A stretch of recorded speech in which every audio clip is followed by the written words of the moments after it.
Hello there YouTube! This is going to be a slightly unusual video in that I very rarely do specific video responses unless they're kind of frivolous and silly and funny. Simply because there is a tendency on YouTube when you have an ideological disagreement with someone for them to turn into these hideous slanging matches where you have the subscribers of one person go flooding the other person's channels with comments and vitriol and whatnot, and vice versa, and nothing is achieved.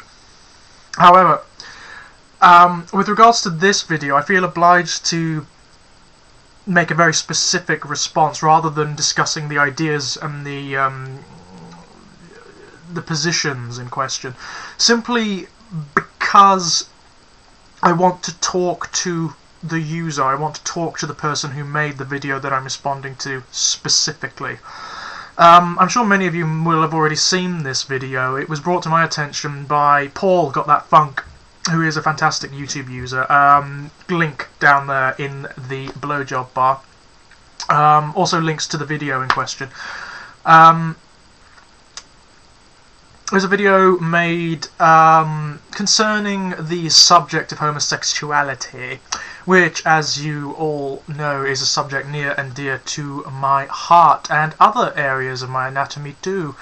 The man in question has a very, very negative opinion of homosexuality, an almost tribalistic position upon it, by which I mean that he seems to regard homosexuals as his tribal enemies, which is interesting. When I first found the video, I endeavoured to ask him, can he define for me, logically and rationally, without recourse to hyperbole, to exaggeration and to misrepresentation, how the free practice of homosexuality affects him, or affects anyone else other than those directly involved in the activities in question. Because, you see, until you can define that, and define it and quantify it, then your position is a non-starter. You have no basis for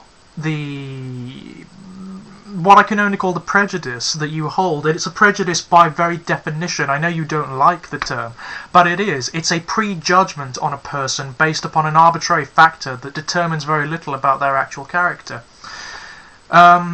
Unfortunately, it seems that you went out of your way to evade the question. Rather than answering it, you just proclaimed it to be a straw man. I'm not quite sure you understand what a straw man is, even though you were able to cut, copy and paste a definition of it.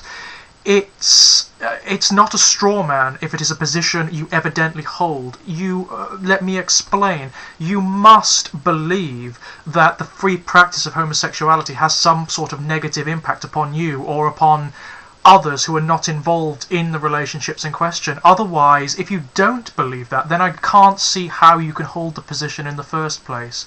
It just means that you hold it and you can't even understand why. You don't. There's no rationale. It's just something that you hold because you hold it, because you hold it, because you hold it.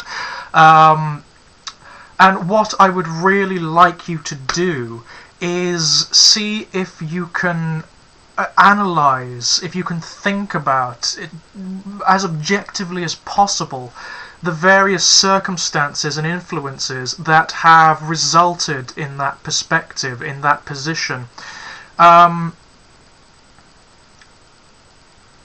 For example, cultural factors. I note that you are a black American man, and this is significant. It's significant in that it seems that within particular black cultures within America, homophobia is quite rampant. There seems to be this very specific definition of what it means to be a man, to be a heterosexual man. And this relies largely upon the denigration of anything that is perceived as non-masculine, and masculine in a very stereotypical, traditional and narrow term as well. The parameters of masculinity seem to be very, very, very, very, very tight.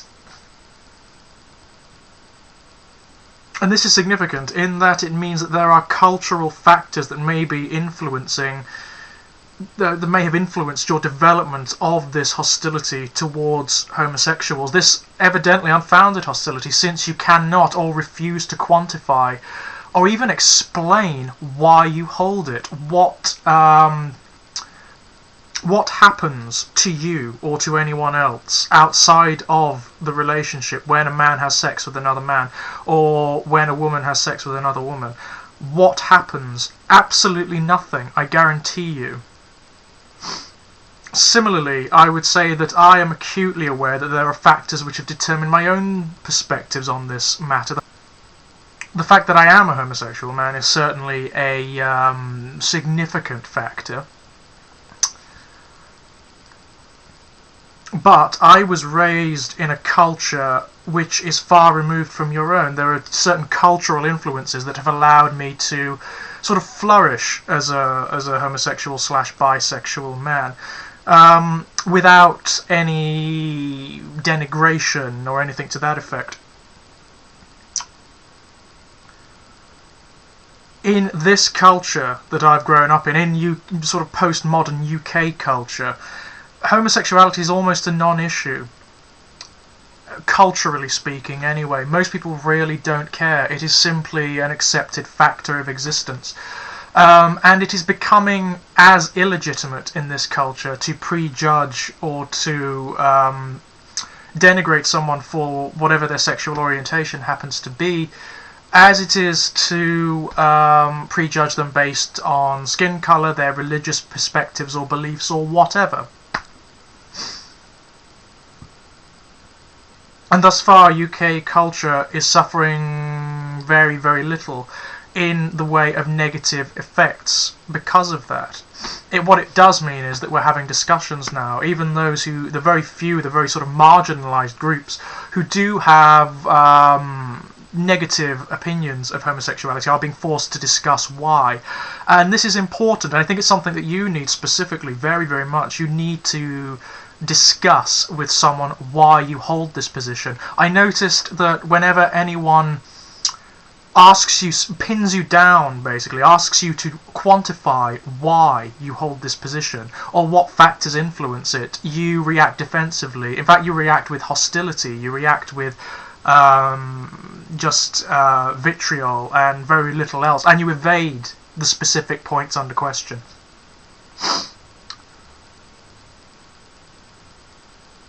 So basically, this is your chance. This is your chance to quantify your position specifically. Why do you hold this perspective? What factors influence it? And that has to be the bedrock of whatever discussion we have about this issue.